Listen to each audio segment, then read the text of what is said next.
Gemini, hi, welcome to Mystic Queen PH at ito ang inyong monthly reading for August 2025. If you're interested in private readings, meron tayong link sa description at sa pinned comment. Paka-check nyo lang information kung paano mag-book for a private reading. And please subscribe to our channel to show your support, like, share this video, at comment na rin kayo kung kayo ay naka-resonate.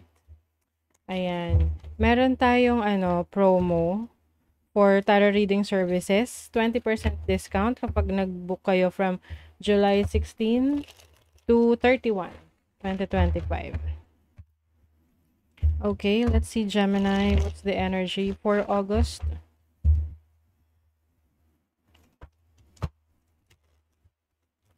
Gemini, August 2025.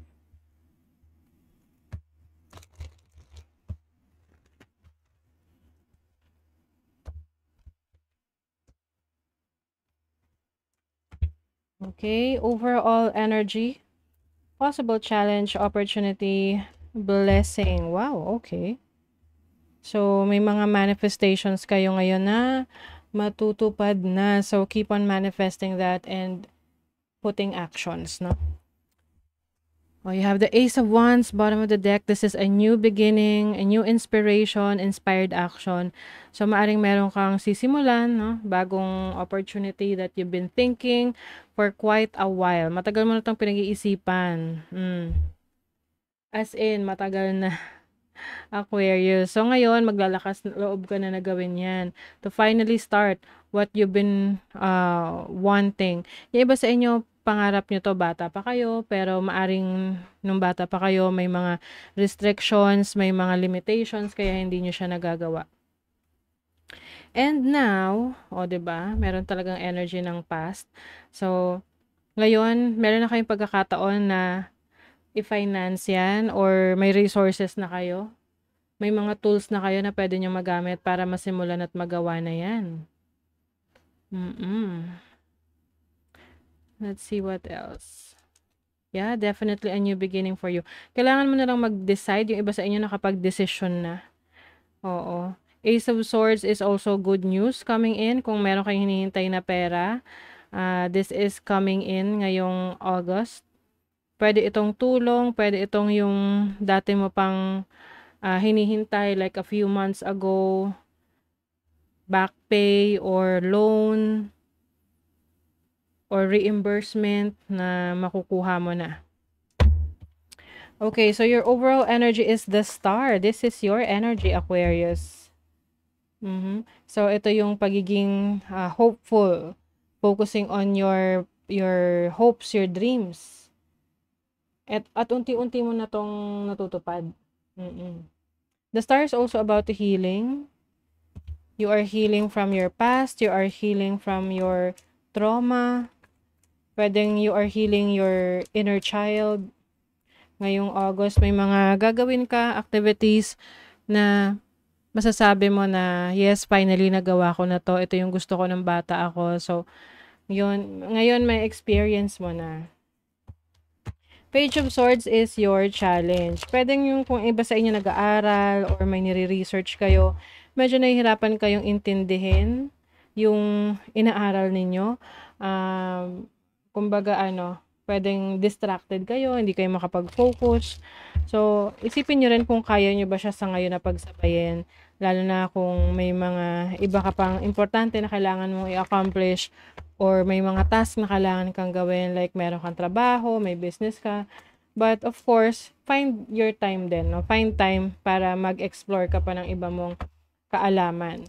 You have the Hanged Man as your opportunity. So, hindi ka na magpo-procrastinate. You are finally taking action.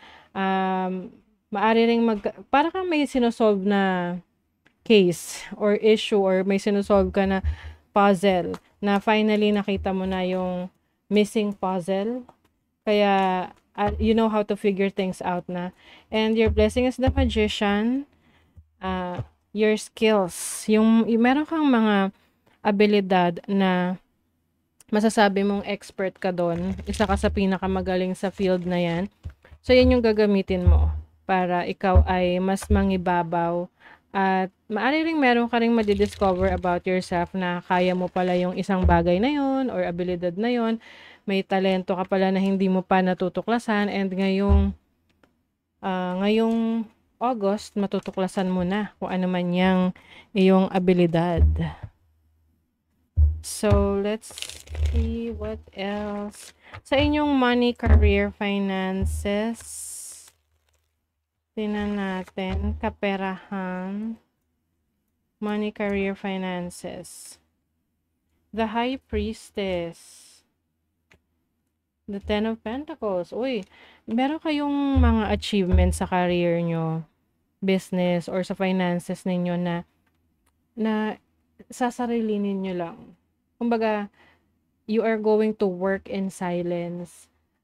You will focus on developing yourself. Yung iba nga sa inyo rito, pwedeng magde-deactivate muna ng social media or hindi muna kayo magiging active sa social media para mag-focus kayo sa inyong projects, sa inyong craft, sa inyong trabaho, yung mga goals ninyo sa finances ninyo.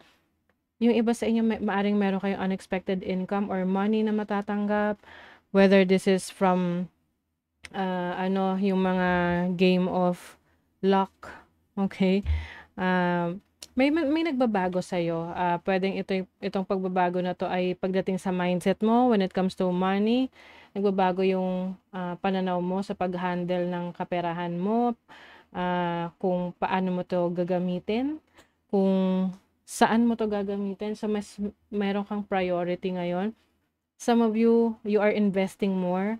You're investing on properties. You are investing on pwedeng sa stock market. So, you are learning, yung mga natututunan mo, yung mga kakayanan mo, abilities mo, parang hindi mo na siya pinapaalam sa iba. You're just doing it on your own. Let's see sa love life. Oops. Dami. Okay. Love life for Gemini. Oo nga pala. I was thinking about Aquarius. Pwedeng meron ding Aquarius energy for you. This is your energy. Sabi ko kanina, ito yung energy ninyo. But yeah, this is your overall energy as well. Kasi pareho air signs din yan. Sa love life, let's see. The World. Oh, okay. Yung iba sa inyo, if meron kayong plans ng family mo or partner mo to relocate or travel abroad, so I see an opportunity for you. Maaring meron ka ring inaayos ngayon na mga hindi makakasama. Let's say, meron kang pinipetisyon na parents or anak, pwedeng sa ngayon, hindi mo lahat makukuha. But eventually, lahat sila makukuha mo rin naman in the future. So, if you are single, possible na yung meron ka makikilala from abroad or a foreigner na magiging very seryoso. Seryoso siya sa'yo. And eventually, pwedeng kayo ay mabilis na magse-settle down. So, yung mga single dyan na gusto ng relationship, diba? Alam nyo na, lalo na kung meron kayong kakonect ngayon na foreigner or long distance relationship. So, merong chance na itong person na to ay maaring seryoso sa'yo. So, syempre, follow your instinct, your intuition pagdating sa intention ng taong to sa'yo. Alam nyo kaya yung iba sa inyo nananahimik or parang medyo lay low, hindi kayo masyadong nagpapakita or nagbibigay ng information sa iba is because nararamdaman nyo na meron mga tao na binabantayan yung kilos ninyo. So, pay attention dyan. Mas malakas kasi yung instinct nyo ngayon. Kaya nagiging maingat kayo sa mga decision ninyo. Ang focus nyo is yung dreams ninyo, yung goals ninyo. Yung iba sa inyo gusto nyong manirahan sa isang lugar na yung very payapa siya. Tapos, maraming bundok. Bala Switzerland or New Zealand ang dating. Oo. Oh, you are welcoming love, meeting the one. Kaya lang pay attention ha, kasi pwedeng meron kang makilala na karmic relationship. Kaya lang kasi 'pag karmic relationship, wala talaga tayong magagawa, makikilala at makikilala natin 'yan, eh. Kasi 'yan yung magiging catalyst natin sa buhay natin about learning a lesson na kailangan nating matutunan. So merong progression dito, may improvement sa iyong, situation sa buhay mo, especially in your finances because there is abundance coming in. Keeping a positive mindset ay malaking tulong talaga para sa inyo, para mas ma-manifest ninyo yung mga goals ninyo. You are receiving exactly what you want. Gemini. Oh, wow, 'di ba? Prosperity. Talagang yung actions ninyo, na ina-align niyo sa inyong mga mina-manifest will definitely prosper. Oo, let's say for example, mina-manifest mo ang, pagkakaroon ng lupa, sarili mong lupa. O siyempre, paano mo mama-manifest 'yan kung nakaupo ka lang, wala kang ginagawa, 'di ba? So, you also have to, you know, put in the work. Oo. Dahil eventually makukuha mo 'yan. Yes, you will align yourself as well sa what you are passionate about, kung ano yung, ah, talents mo, creative talents and skills mo na kung saan nag-e-enjoy kapag ginagawa mo. Yung iba naman sa inyo, this can be sa relationship, so you will meet someone or connecting with someone na talagang you have a deeper connection sa isa't isa. You also have good cheer, which is about people na nagse-celebrate, no? Sine-celebrate yung iyong goals, yung wins mo. These are people na talagang totoong sumusuporta sa'yo. And you will know kung sino tong mga to. Na nandyan talaga, masaya para sa mga achievements mo, masaya para sa mga, ah, mga, mga bagay na nangyayaring magaganda sa buhay mo.